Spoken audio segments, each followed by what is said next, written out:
Aujourd'hui, nous allons plonger dans le monde fascinant du web et découvrir son fonctionnement.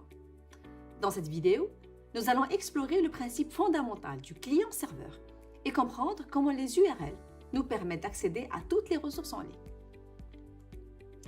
Le web est un service accessible via Internet qui permet de s'échanger des ressources. Les ressources peuvent prendre différentes formes, des textes, des images, des vidéos, des fichiers audio, etc.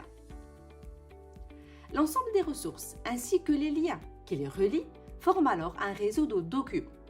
Ce réseau de documents a fait naître l'image bien connue de la toile d'araignée, le web.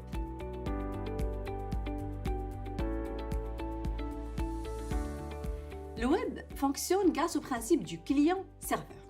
Alors le client est généralement un navigateur web comme Chrome, Firefox ou Safari, tandis que le serveur est un ordinateur distant, puissant, qui héberge la page web et répond aux demandes du client.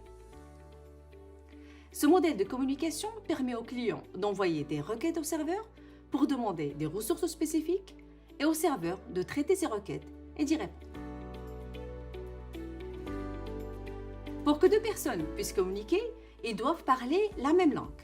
De même, pour que les clients et les serveurs puissent communiquer, ils doivent utiliser le même langage, donc le même protocole. Ainsi, un protocole est un ensemble de règles qui définit comment les clients et les serveurs communiquent entre eux. Le protocole le plus couramment utilisé sur le web est le HTTP. Il permet aux clients de demander des ressources et aux serveurs de répondre à ces requêtes.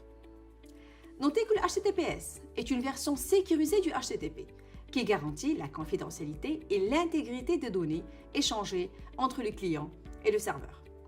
Il est fortement recommandé d'utiliser HTTPS pour protéger les informations sensibles, comme les mots de passe ou les données de carte de crédit.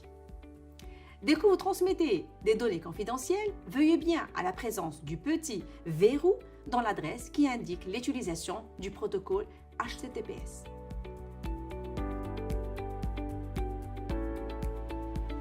Le web est composé de ressources, qui sont des éléments d'information comme des textes, des images, des vidéos.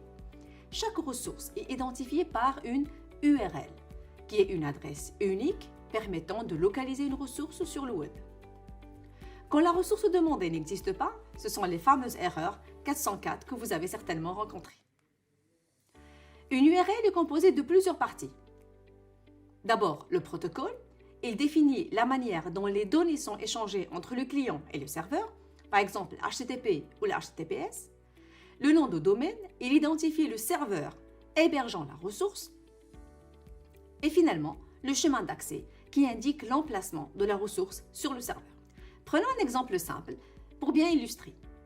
https://www.exemple.com/documentation/index.html.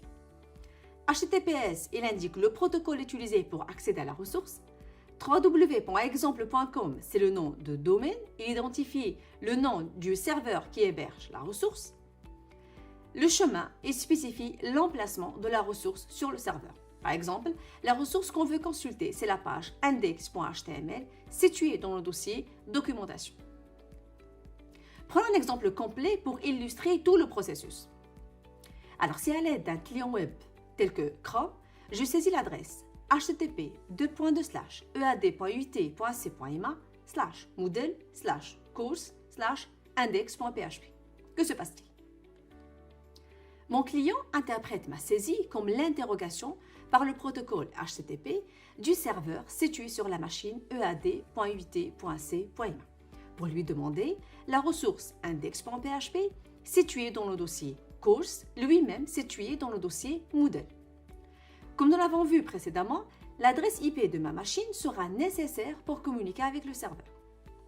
Le serveur reçoit cette requête, la comprend, car elle est formulée selon les règles définies dans ce fameux protocole HTTP. Le serveur fait alors une copie de la ressource demandée et la renvoie au client. Celui-ci n'a plus qu'à afficher le contenu de la ressource dans la fenêtre du navigateur. En résumé, le web fonctionne grâce au principe du client-serveur, où le client envoie des requêtes au serveur qui héberge les ressources. Chaque ressource est identifiée par une URL.